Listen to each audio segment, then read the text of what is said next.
Hello everyone, in today's video I am going to show you how to get an auto clicker on MacBook in just a few steps. Okay, so let's get started. So what we're gonna do, guys, we need to of course search some auto clicker, and we need to download it. So I already have a link and just have to paste it here. Um okay. So the Morga.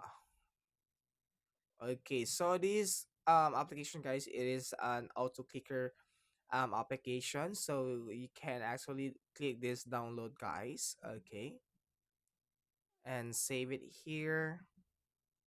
So it is now saved. You just have to click that one to open the file. You can navigate it to your download. You just have to double click this one, guys. So okay, so we just have to click open.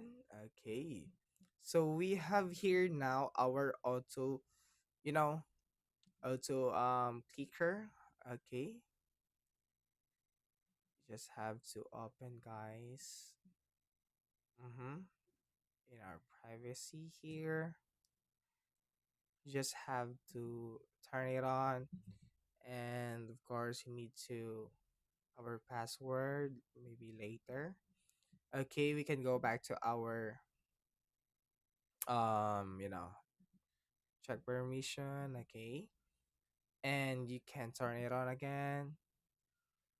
Okay, so now it's done. Okay, so we can open it now. So here, guys, so we have here you can change it here, the maximum number of clicks.